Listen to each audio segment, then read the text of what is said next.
Have you ever wondered why it is that the world's most notorious criminals almost never seem to blame themselves for their actions? It's a pretty fascinating paradox, right? Think about it. When we picture the most hardened, dangerous lawbreakers out there, we kind of just assume that on some deep internal level, they must recognize their own guilt.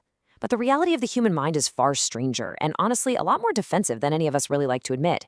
In today's Explainer, we're taking a magnifying glass to the foundational mechanics of human behavior, and we're going to start by examining the extreme edges of human defensiveness just to understand something profoundly true about ourselves. Get a load of this quote because the sheer delusion here is unbelievable. These words come directly from Two Gun Crowley. He actually wrote this while he was actively firing at police officers during a massive bloody shootout in New York. Literally, a man who would shoot a police officer just for asking to see his license, bleeding in a barricaded room, honestly believed he had a kind heart that wouldn't harm anyone.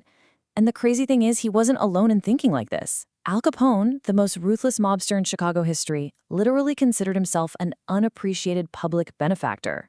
So did Dutch Schultz. So here's the absolutely crucial point. If the most violent individuals on Earth can completely rationalize their behavior and refuse to condemn themselves, how much more do you think the everyday people in your life are going to resist criticism? So today, we're diving straight into a real masterclass on human relations. We're going to explore the timeless foundational principles from Dale Carnegie's legendary book, How to Win Friends and Influence People. And together, we're going to walk through a massive paradigm shift. We are talking about moving from our default, self-centric way of communicating to a profoundly other-centric approach. If you've ever struggled to get your point across, or if you've ever felt like your feedback was just falling on deaf ears, the insights we're about to unpack are literally going to change how you interact with everyone around you. All right, let's kick things off with Section 1, the futility of criticism. And the core principle here is straightforward. Don't criticize, condemn, or complain. Let's break down exactly why our natural instinct to point out flaws actually destroys our ability to influence anyone. The fundamental techniques for handling people require us to totally, completely sideline our own egos. When we criticize someone, it honestly doesn't even matter if we are objectively right. Criticism instantly puts the other person on the defensive. It wounds their precious pride, it hurts their sense of importance, and it immediately arouses resentment. You're not inspiring them to change, you're just inspiring them to build a massive brick wall against you. And look, the science completely backs us up. The world-famous psychologist B.F. Skinner proved through his behavioral experiments that an animal rewarded for good behavior actually learns much more rapidly and retains what it learns way more effectively than an animal punished for bad behavior. Later studies proved this applies the exact same way to us humans. Criticism just doesn't create lasting changes. It only breeds a demoralizing resentment that lingers around, sometimes for an entire lifetime. Let's look at a slice of history to see this in action at the highest levels. Take the incredibly famous party-splitting feud between Theodore Roosevelt and President William Howard Taft. Roosevelt viciously criticized Taft's conservatism, completely fracturing the Republican Party at the time. But did Roosevelt's intense criticism actually convince Taft he was wrong? Absolutely not. With actual tears in his eyes, Taft simply justified himself, saying, "I don't see how I could have done any differently." Even world leaders will fight through tears to defend their actions when they're attacked. Criticisms are basically like homing pigeons. They always return home to the person who sent them. So, what on earth is the alternative? Well, instead of condemning people, we have to actually try to understand them. The sources highlight this classic piece of American journalism called Father Forgets. It's this incredibly powerful story of a father who suddenly realizes he's been constantly scolding his young son, measuring the boy by the yardstick of his own adult years rather than just letting him be a kid. Think about how easily we all default to using our own personal standards to judge our spouses, our kids, or our coworkers. It's so common. Let's try to figure out why they do what they do instead, because that is what actually breeds sympathy and tolerance.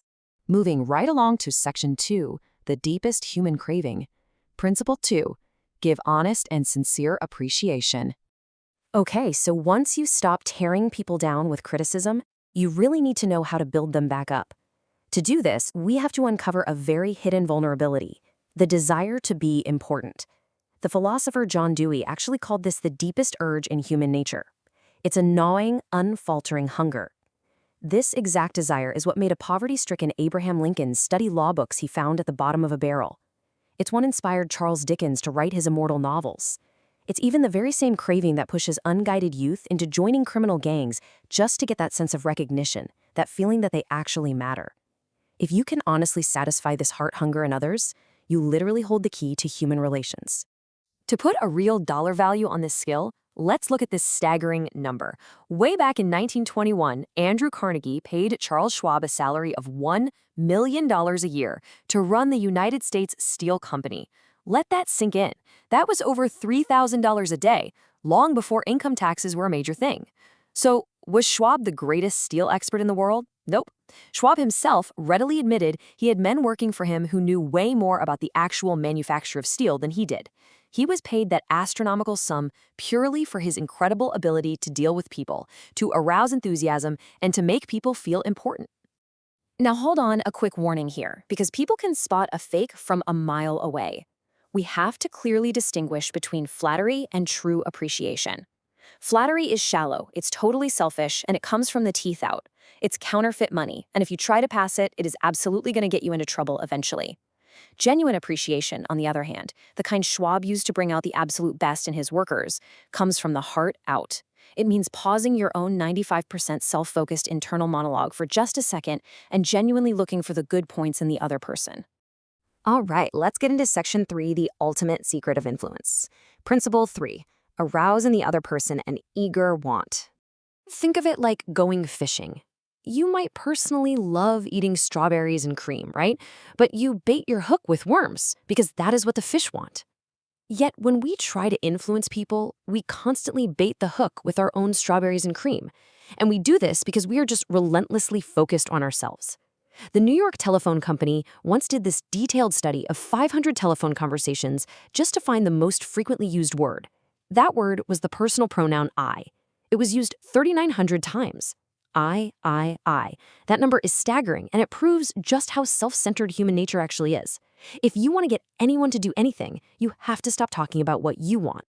There's this hilarious, highly amusing story in the source text about the great thinker Ralph Waldo Emerson. He and his son were trying to push a calf into a barn. Emerson pushed from behind, his son pulled from the front, but they were only thinking about what they wanted. The calf, doing the exact same thing, stiffened its legs and completely refused to move. Then, an Irish housemaid came over. She simply put her finger in the calf's mouth and let the calf suckle as she gently led it right into the barn. She succeeded where a brilliant philosopher completely failed, simply because she focused entirely on what the calf wanted. And that right there is what we mean by arousing an eager want. It is the conscious act of shifting your focus from your own desires over to the other person's desires and then showing them exactly how to get it.